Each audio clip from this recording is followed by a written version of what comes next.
Okay, YouTube. So, this is now assembled. Not sure if you can tell, but there are 4 pistons in there, 4 connecting rods, and 4 rod caps. Now what we have to do is set the torque for our rod caps with our handy dandy torque wrench. Ooh. I have my deep socket on here just to give me a little bit more length. It's a solid socket too, it's number 13. If you have a CVH, it's more than likely going to be exactly what I'm using here. If you're running a 1981 Ford Escort Pony or a 2001 Ford Focus SE, this would still apply to both of those vehicles because that's how common these engines are. Anyway, 13 mil wrench, we're going to set this to 20 foot-pounds. Right now it's on 10, so it's already at 10. I set it at 10 just so you guys can see it. So we're going to go all the way up 10 more points right there. So that's 20. I actually think 20 is the max, so we're going to just go to 15. Actually, we're going to go to 17 first. We're going to go 17, and the torquing process, it almost sounded like what I said. The way to torque main caps is kind of generic. It's like you just tighten up one side and then you tighten up the other side. It really is that simple. So we're going to try to do it this way so the crank doesn't rotate. See if we can get it to click. It should click pretty quick here. I try to tighten it little by little on each side, but it just clicked right there. It's only 17 foot-pounds, so. Okay. Now we're going to do this one too on the back end because it's already in the same position. So we're going to go ahead and torque that one down. Sorry, my neighbors distracted me. So we're going to go ahead and torque this one down. And it doesn't click very loud because it's not very high. Now, that's 17 foot-pounds. I'm pretty sure the guide, my Haynes, which isn't exactly the best one in the world, specifies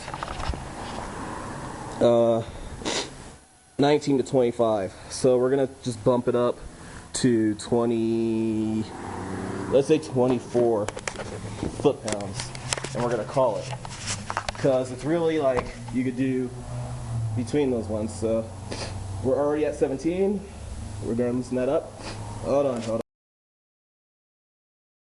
Sorry, YouTube had to blow my nose. It was freaking just dripping out my nose. Anyway, loosen up your bolt at the bottom.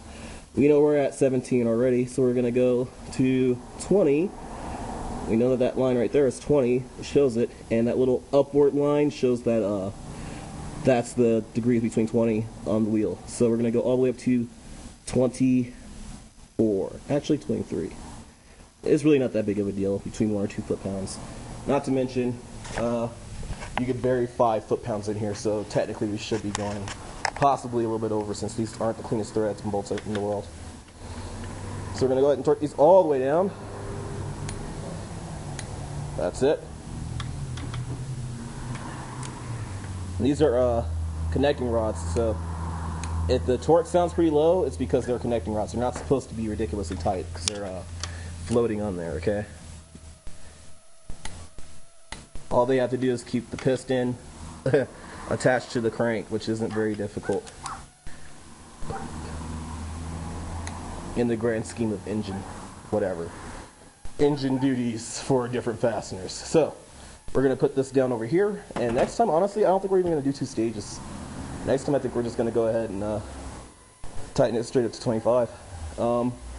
Now we need the breaker bar. Sorry I'm snipping so much, you guys, I can't help it. I've been suffering all day. I tried to take a break, see if it would get better. As soon as I walked in the garage, ha-choo, ha-choo, ha-choo. 15 breaker bar. Here's my bolt for my whatchamacallit. That might not even be my bolt for my crank. I think it is. But we're gonna rotate it until those are up. The 2 and 4 connecting rods. And we're just gonna tighten those down to 25, because you know what? Those might even already be at 25, to be completely honest. But I used a small ratchet and wrench to do it, so I couldn't over tighten it, so we're just gonna go side by side until we start getting clicks. There you go, that fast. We're gonna do this one. See? We're gonna do the same thing here. One turn. One turn. There's no gap there.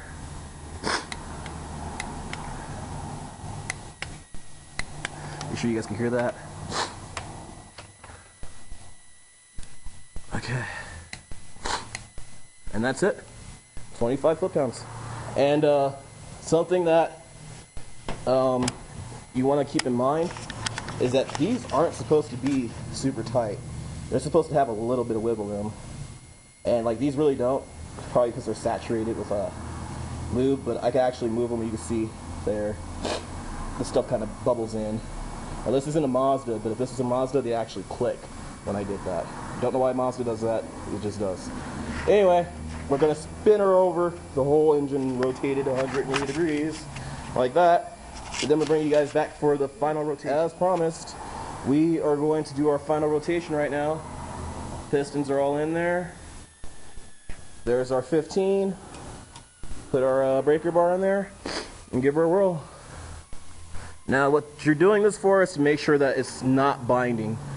It's gonna have some difficulty turning, especially in this engine, because the piston rings that are in there are high tension piston rings and they don't expand at all. So this is actually harder to turn than with the factory motor, I think. Actually, maybe not, because the engine would actually stop the car from moving by itself with the head off. No compression, no nothing. So that's pretty tight. So yeah, there we go.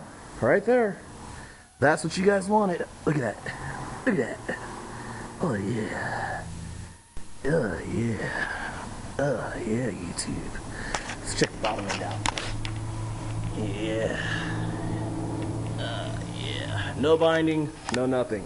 So now we can start the accessories, the cylinder head, cleaning up all that crap, and calling it a day. Feel free to like and subscribe.